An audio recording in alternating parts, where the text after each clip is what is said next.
चलिए please start करते हैं लेक्चर। देखिए लास्ट क्लास में हम डिस्कस कर रहे थे प्रिंसिपल ऑफ क्रिमिनल लायबिलिटी। हम मेंस रिया डिस्कस कर रहे थे। क्या डिस्कस कर रहे थे लास्ट क्लास का? थोड़ा सा मैं रिवाइंड कर देता हूँ, एक बार लास्ट क्लास को रिवाइंड कर देता हूँ कि मेंस रिया क्या प्रोविजन है मेंस रिया के। देखिए ऐसा है, फंडामेंटल समझिए। मेंस रिया और एक्टस रियस अगर मिलते हैं तो कॉन्स्टिट्यूट होता है ऑफेंस। इसका मतलब क्या कि सर जब आपराधिक आशय और आपराधिक कृत्य जब मिलते हैं तो अपराध गठित होता है और अपराध सृजित होता है। प्रॉब्लम क्या होती है सर बहुत सारे केसेस में जहां पर हम बात करते हैं मेंस रिया की, मेंस रिया चेंज होता है। मेंस रिया साबित करना डिफिकल्ट है। मेंस रिया को साबित करने इसलिए डिफिकल्ट होता है क्योंकि mains Riya with the time बदलता रहता है और मेंस रिया के कुछ एलिमेंट्स होते हैं जिससे आपको पता लगता है कि ये एक मेंस रिया है, ये एक आपराधिक आशय है। आपको इसे पता लगता है कि आपराधिक आशय होता क्या है। What is mains Riya is all about. इसको समझते हैं थोड़ा सा। अब सुनते रहिए और समझते रहिए और लिखने का काम कीजिएगा, ठीक है। मेंस रिया में मैं आपको लिखा रहा था और मेंस रिया की हम लोग बात करते हैं। We were talking about mens rea कि मेंस रिया होता क्या चीज है और मेंस रिया किस तरह से काम करता है, इसको थोड़ा समझने की कोशिश करते हैं। देखिए मेंस रिया का जो लिटरल मीनिंग होता है, लिखिए please. The literal meaning of mains Riya is आपराधिक आशय का शाब्दिक अर्थ यह है कि the literal meaning of mains Riya is the literal meaning of mains Riya is आपराधिक आशय का शाब्दिक अर्थ यह है कि whenever any act is done by guilty mind, whenever any act done by guilty mind, जब कभी भी दोषपूर्ण मस्तिष्क के साथ कोई कार्य किया जाता है, wherever any act is done by the guilty mind, it is called mens rea। कार्य किया जाता है तो उसे आपराधिक आशय कहा जाएगा,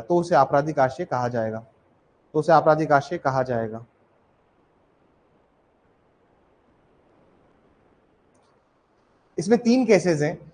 इसमें हम 3 केसेस डिस्कस करेंगे। बहुत पुराने केसेस हैं लेकिन इनसे आपको मेंस रिया की और अंडरस्टैंडिंग आपकी स्ट्रांग होगी। पहला केस है are versus Khandu. UP judiciary में या फिर जेलों के पेपर जो होता है उसके स्तर का सवाल है। ये जो छोटे एग्जाम्स होते हैं उनके स्तर का सवाल है मेंस रिया के ऊपर। Which case is related to mens rea. 3 cases हम लोग समझेंगे। R versus Khandu, this is 1890। दूसरा केस हम समझेंगे मेली and others, R versus shorty.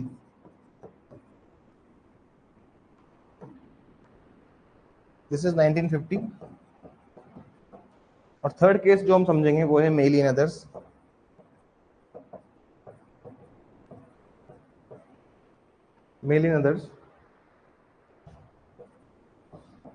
Versus R.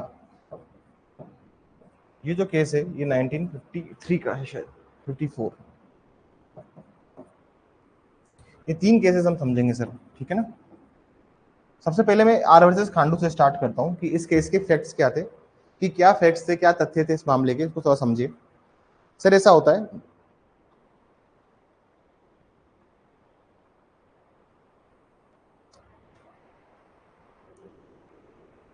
समझने की कोशिश कीजिएगा।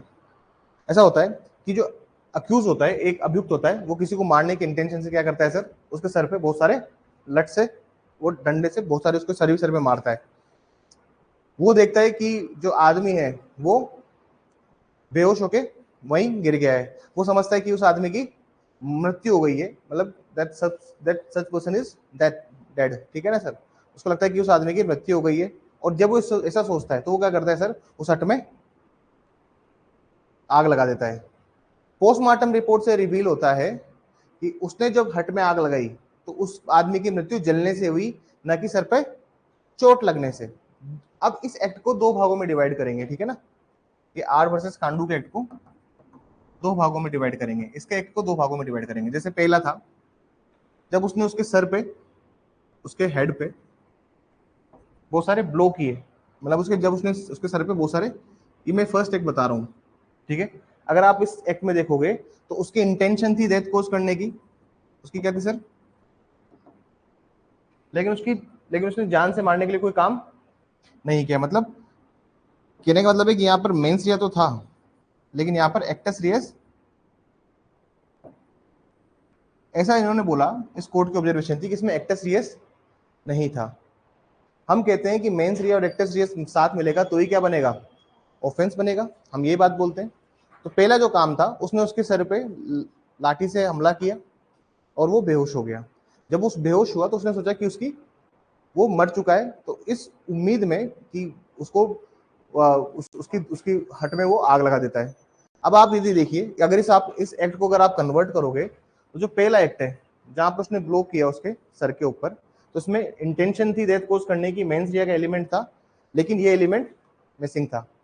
दूसरे में वो सोचता है कि उसकी डेथ हो चुकी है, तो उस बार उसकी इंटेंशन नहीं है, लेकिन वो क्या करता है, उसका एक्टस रियस इस बार जब वो उसकी झोपड़ी में आग लगा देता है सर, ठीक है ना सर, उसकी हट को फायर दे देता है। तो कहने का मतलब ये है कि यहां पर मेंस रिया, और जब हम एक्टस रियस की बात करते हैं तो इस काम में मेंस रिया एब्सेंट है टोटली, इसमें मेंस रिया नहीं है।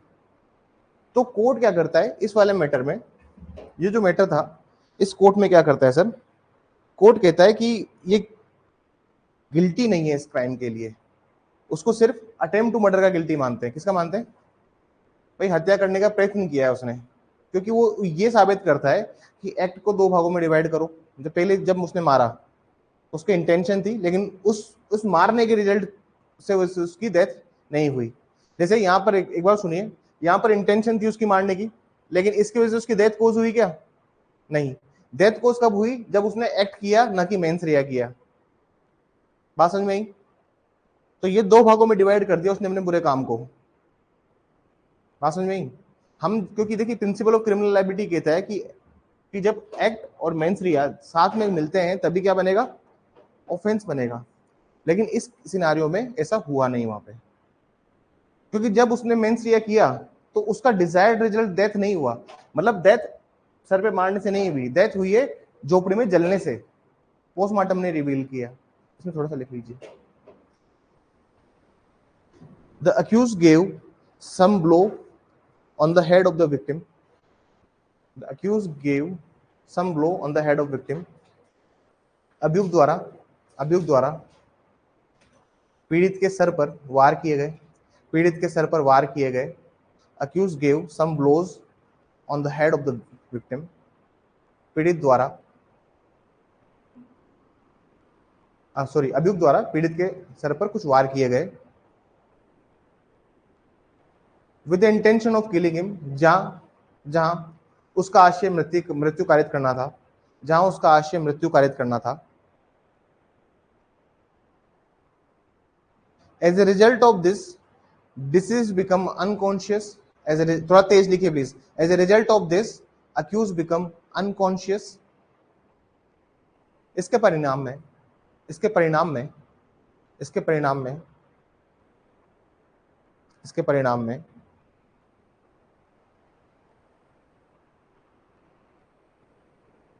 पीड़ित व्यक्ति अभान हो गया, पीड़ित व्यक्ति अभान हो गया। Believing him to be dead, believing him to be dead, believing him to be dead, with a view of with a view of with a view of removing evidences, believing him to be dead with a view of removing evidences, ये सोचकर कि उसकी मृत्यु हो चुकी है, ये सोचकर उसकी मृत्यु हो चुकी है, वो साक्ष्य को हटाने के उद्देश्य से, वो साक्ष्य को हटाने के उद्देश्य से, वो साक्ष्य को हटाने के उद्देश्य से, वो साक्ष्य को हटाने के उद्देश्य से, believing him to be dead with a view to removing evidences, the accused sets fire to the victim's hut. The accused set fire to the victim's hut. Accused set fire to the victim's hut. उद्देश्य से अपराधी ने अपराधी ने अपराधी ने पीड़ित की झोपड़ी को आग लगा दी, पीड़ित की झोपड़ी को आग लगा दी। पैराग्राफ चेंज करके लिखिए, The medical evidences revealed that चिकित्सकीय साक्ष्यों से ये पता चला कि the medical evidences revealed that चिकित्सकीय साक्ष्यों से पता चला कि disease is dead from the burning, disease is dead from the burning, disease is dead from burning, कि पीड़ित की मृत्यु पीड़ित की मृत्यु पीड़ित की मृत्यु जलने से हुई न कि सर पर चोट लगने से, न कि सर पर चोट लगने से, न कि सर पर चोट लगने से। पैराग्राफ चेंज करके लिखिए, and not from the head injury. Paragraph change करके लिखिए, the accused pleaded that his crime had been committing in two stages. The accused pleaded that his crime had been committed in two stages. अभियुक्त द्वारा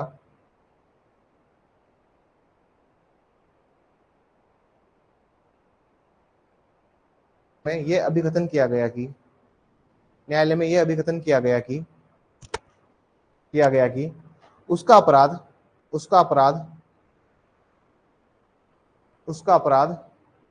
दो भागों में विभक्त है। His crime had been committed in two stages. Point number 1 लिखिएगा।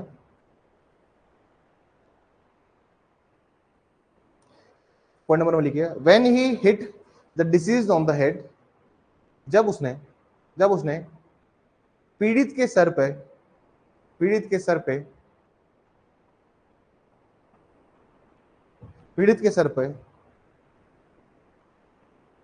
क्षति पहुंचाई।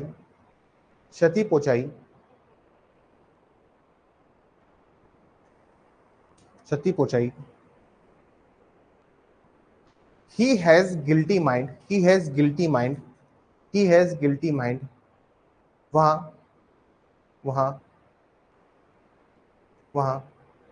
उसके द्वारा ये कार्य दोषपूर्ण मस्तिष्क से किया गया। वहां उसके द्वारा ये कार्य दोषपूर्ण मस्तिष्क से किया गया। That is with the intention to cause death। इसका अर्थ यह है कि उसके द्वारा किया गया कार्य मृत्यु कारित करने के आशय से था। But that did not result from this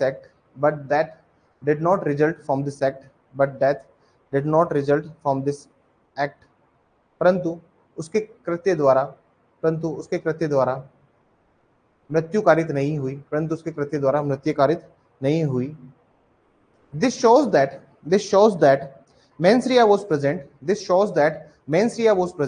But actus reus this shows that mens rea was present। इससे पता चलता है कि आपराधिक आशय उपलब्ध था।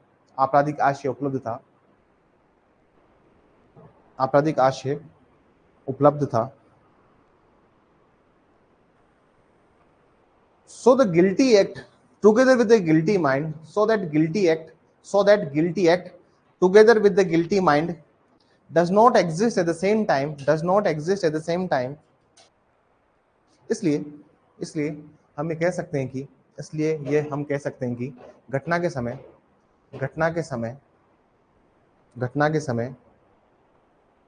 आपराधिक आशय व आपराधिक कृत्य एक साथ उपलब्ध नहीं थे। पॉइंट नंबर 2 लिखिए,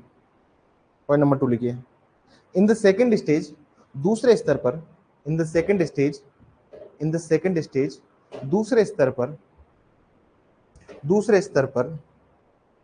he pleaded उसके द्वारा कहा गया कि when he sets fire to the hut, कहा गया कि जब उसके द्वारा झोपड़ी में आग लगाई गई।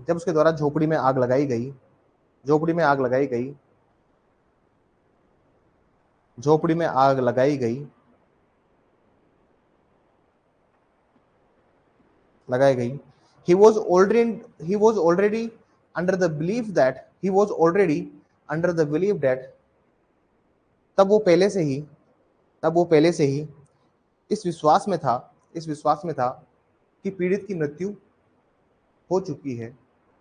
Believe that disease was dead,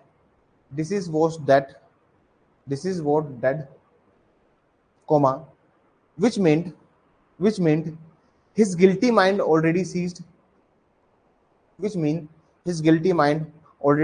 इसका अर्थ यह है कि आपराधिक कृत्य समाप्त हो चुका था. आपराधिक आशय समाप्त हो चुका था. इसका अर्थ यह है कि आपराधिक आशय समाप्त हो चुका था.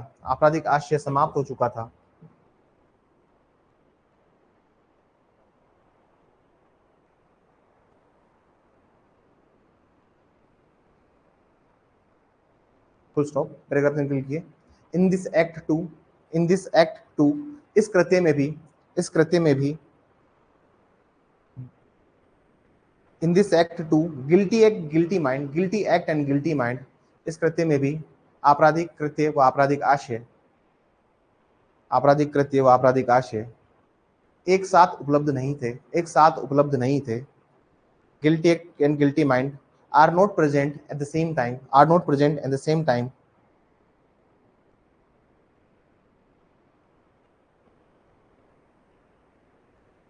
The court पैराग्राफ में लिखिए the court accepted his plea. न्यायालय द्वारा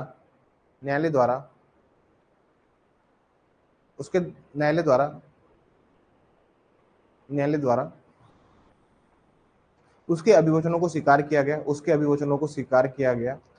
The court accepted his plea and his conviction was quashed. स्वीकार किया गया तथा उसकी दोष सिद्धि को समाप्त किया गया. बात समझ में आई?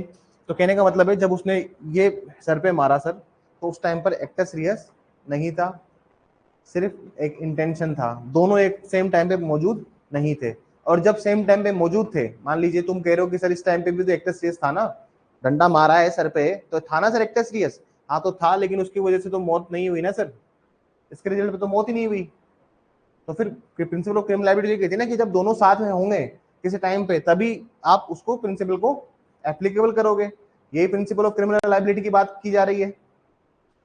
लेकिन अगर आप दूसरी चीज समझेंगे, 2 मिनट समझिएगा, जहां मैं दूसरी चीज की बात करता हूँ, when I'm talking about the second point, when I'm talking about the other point of view, जैसे मैं कहता हूं कि ये दोनों चीजें अवेलेबल थी, इस टाइम पे थी नहीं, लेकिन आप अगर इस वाले एक्ट में आओगे तो सर वो तो टेम्परिंग एविडेंसेस के लिए करना चाह रहा है ना, वो तो सबूतों को मिटाने के लिए चाह रहा है. उसने झोपड़ी में आग जो लगाई, उसका मेन श्रेय झोपड़ी में आग लगाने का, और एक्टर श्रेय किस चीज का था? अगर मैक्सिमम उसके ऊपर लायबिलिटी बन रही है तो किस चीज की बन रही है? To tamper evidences, fabricating false evidences, या फिर एविडेंसेस को टेम्पर करना, ये उसके ऊपर लायबिलिटी बन रही है. तो टेक्निकली कोर्ट के उसने मर्डर के लिए तो उसको अक्विट कर दिया था, लेकिन जो ये टेम्परिंग एविडेंसेस के लिए उसको कन्विक्ट किया. बात समझ में आई? How does the court work in this thing? अब बात करते हैं आर वर्सेस शॉर्टी की.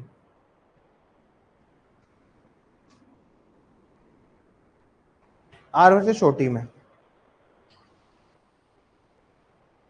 ऐसा होता है सर, अक्यूज को क्या करता है सर, वो पहाड़ से नीचे फेंक देता है. अक्यूज को क्या करता है सर, पहाड़ से नीचे फेंक देता है उसको मारने के लिए.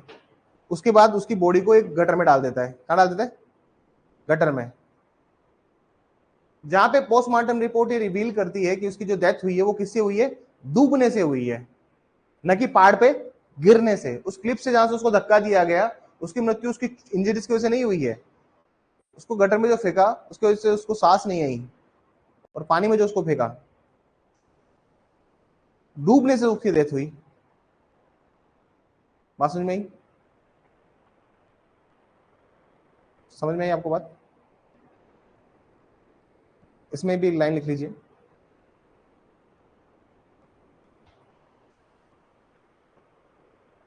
In this case,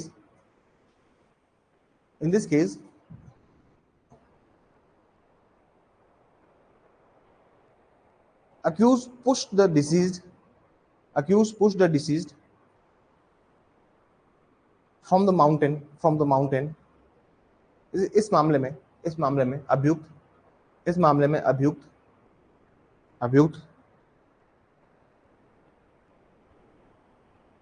पीड़ित व्यक्ति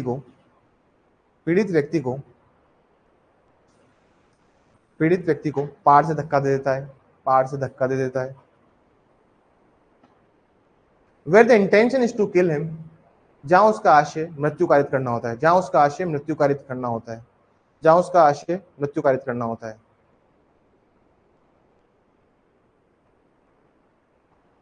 And after it, he placed his body in a sewer. He placed his body in a sewer. तथा इसके पश्चात वो उसके शरीर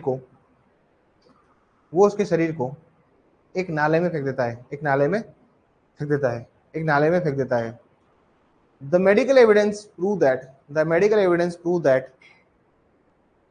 that his death due to the drowning. चिकित्सकीय साक्ष्य से पता लगता है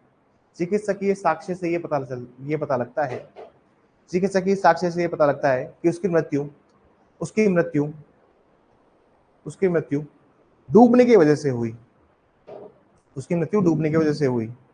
अब एक जो तर्क है उसको मैं नहीं लिखवा रहा, ठीक है ना सर, कि पहले एक्ट में आप देखोगे तो यहाँ पे मेंस रिया था, लेकिन मेंस रिया और एक्टस रियस का जो टोटल रिजल्ट आया है वो डेथ नहीं हुआ थी, उसके उस टाइम डेथ नहीं हुई है।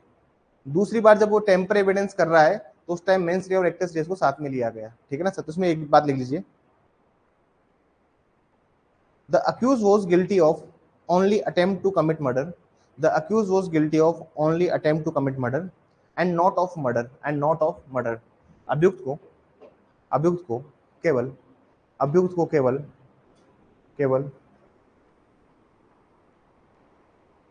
मृत्यु कारित करने के प्रयत्न के लिए सजा दी गई।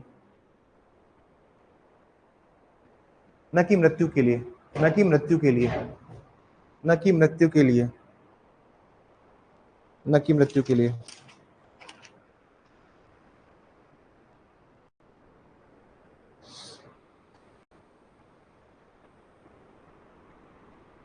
ठीक है।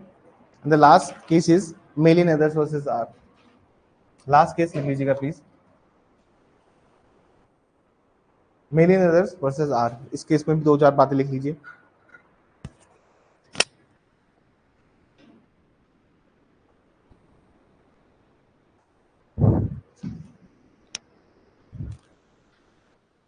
गर्मी बहुत है, हीट वेव बहुत ज्यादा है, तो प्लीज आप घर जाएं तो थोड़ा सा ओढ़ पहन के जाएं और अननेसेसरी दिन में ना निकलें। कॉन्स्टिट्यूशन स्टार्ट करूंगा 1 बजे से, आप लोग लाइव बैठ लेना, ऑनलाइन आ जाना, आने की जरूरत नहीं है। कोई आसपास रहता है और फिर भी आना चाहे अपने सर पर बांध कर तो फिर आ सकता है। क्या बांध कराना होता है? ऐसी गर्मी सी पड़ रही कि इसमें तो कफन बांध कर आना पड़ेगा। इसमें तो ये ढाटे वाटे से काम नहीं चलेगा, फिर कफन बांध कर निकलोगे तुम घर से, ठीक है ना। तो 1 बजे कॉन्स्टिट्यूशन स्टार्ट करूंगा और इस सैटरडे को फंडामेंटल राइट का टेस्ट है। किसका टेस्ट है? क्रैश कोर्स का फंडामेंटल राइट का टेस्ट है। फंडामेंटल राइट तक पढ़ेंगे, सारे केसेस लिखा दूंगा जो जो इंपॉर्टेंट है और जो जो पूछे जाते हैं, ठीक है ना। जल्दी भी शुरू कर सकता हूं, ऐसी बात नहीं है, ठीक है। 11:30 से स्टार्ट कर देंगे, ठीक है ना, 11:30 से स्टार्ट कर देंगे। पर तुम लोग फिर जाओगे तो दिन में धूप पड़ेगी ना, मैं इसलिए मना कर रहा हूँ। अरे 2 बजे की धूप में और 10-11 बजे की धूप में अंतर है ना, वो बिल्कुल हीट वेव है। आज सुबह में 5 बजे से मॉर्निंग वॉक पे निकल गया, इतनी गर्मी में तो भाई ये क्या है।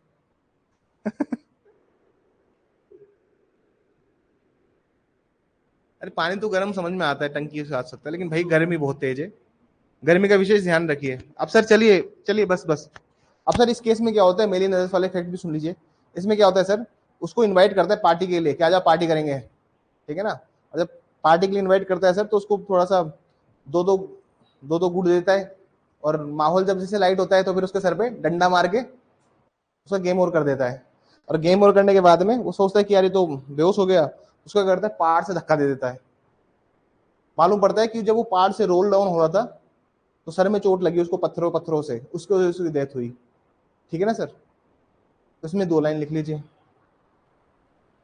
कोर्ट रिजेक्टिंग द आर्ग्यूमेंट्स, अब वो दोनों आर्ग्यूमेंट्स नहीं लिखा रहा मैं, वही आर्ग्यूमेंट्स होंगे पुराने वाले कि सर मेरे एक्ट को भी 2 भागों में डिवाइड करो। ठीक है ना सर? तो इसमें लिखिए कोर्ट रिजेक्टिंग द आर्ग्यूमेंट्स, न्यायालय द्वारा न्यायालय द्वारा न्यायालय द्वारा अभियुक्त के तर्कों को खारिज किया गया। न्यायालय द्वारा अभियुक्त के तर्कों को खारिज किया गया। The court rejecting the arguments and held that accused guilty of murder किया गया तथा ये अभिनिर्णय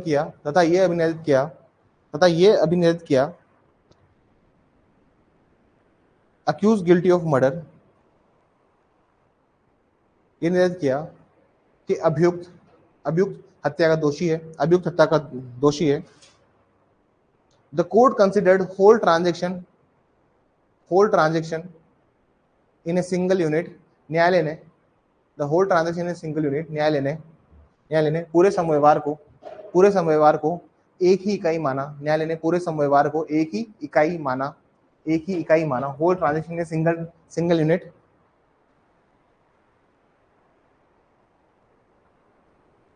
And court restricted the parties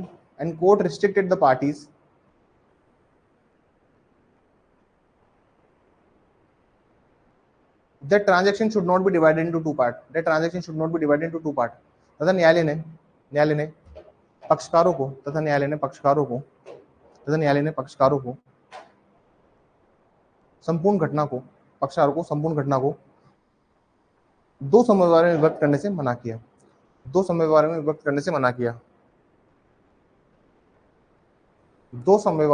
करने से मना किया। ठीक है। अब मेंस रिया हमारे इंडिया में किस तरह से लागू होता है उसको समझ लीजिए। सर ऐसा है कि बहुत सारी सिचुएशन ऐसी होती है जहां पर मेंस रिया इमैटेरियल है। तुमने सोच लिया वहीं पे तुम्हारा गेम ओवर है। तुमने एक्ट किया नहीं किया उससे कोई फर्क नहीं पड़ता। तुमने सोच लिया इस बारे में तो वहीं पे तुम्हारा गेम ओवर है। बस तुमने सोच भी क्यों लिया, दैट इज द क्वेश्चन। हमारे इंडिया में अगर तुमको देखना है तो इंडिया में 3 तरह से मेंस रिया लगता है। मेंस रिया हमारे भारत में 3 तरह से लगता है।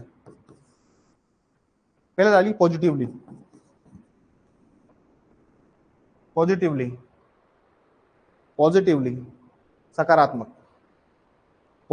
सकारात्मक रूप से कैसे मेंस रिया लगता है वो देखिए। इन द बीएनएस भारतीय न्याय संहिता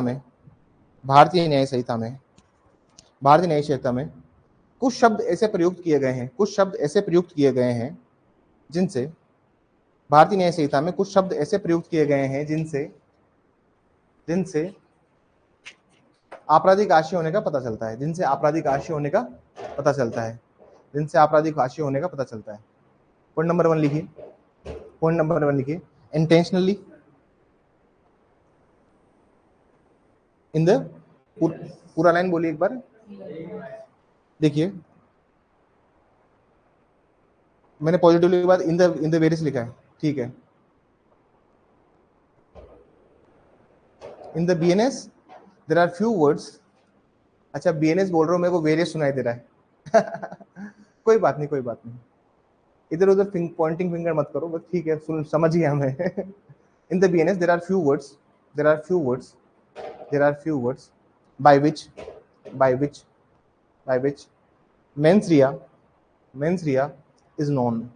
mens rea is known। पहला पॉइंट लिखिएगा इंटेंशनली, आश्रित रूप से। दूसरा लिखिएगा knowingly,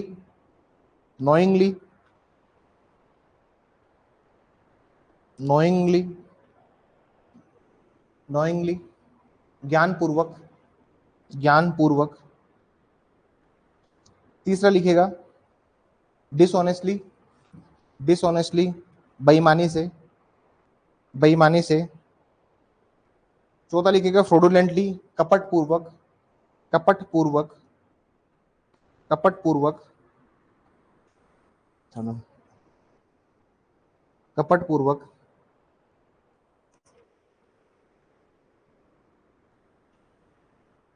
good faith, good faith से भी मेंस ये पता लगता है ना गुड की गुड फेथ है नहीं है। Reason to believe, good faith को लिखना सद्भाव पूर्वक, ठीक है ना। Reason to believe, reason to believe विश्वास करने का कारण, रीजन टू बिलीव विश्वास करने का कारण, वॉलेंटारीली, वॉलेंटारीली, स्वेच्छाया, स्वेच्छाया, वॉलेंटारली, स्वेच्छाया, ठीक है सर। ये कुछ शब्द हैं जिनको सकारात्मक रूप से आप प्रयुक्त करते हो। दूसरा लिखिए नेगेटिवली, नकारात्मक रूप से, नेगेटिवली नकारात्मक रूप से। In BNS there are few circumstances, circumstances, in BNS there are few circumstances where mens rea is not considered, where mens rea is not considered, mens rea is not considered। भारतीय न्याय संहिता में कुछ परिस्थिति ऐसी है, कुछ परिस्थिति ऐसी है जहां जहां आपराधिक आशय को, आपराधिक आशय को नहीं माना जाता, जहां आपराधिक आशय को नहीं माना जाता। एग्जाम्पल लिखिए इसका, section 20, section 20 of BNS, section 20 of BNS, section 20 of BNS, भारतीय न्याय संहिता की धारा 20, भारतीय न्याय संहिता की धारा 20। अब 20 क्या है सर, एक बार पढ़ लीजिए जल्दी से। सेक्शन 20 देख लीजिए कहां पे मेंस rea नहीं लगता है।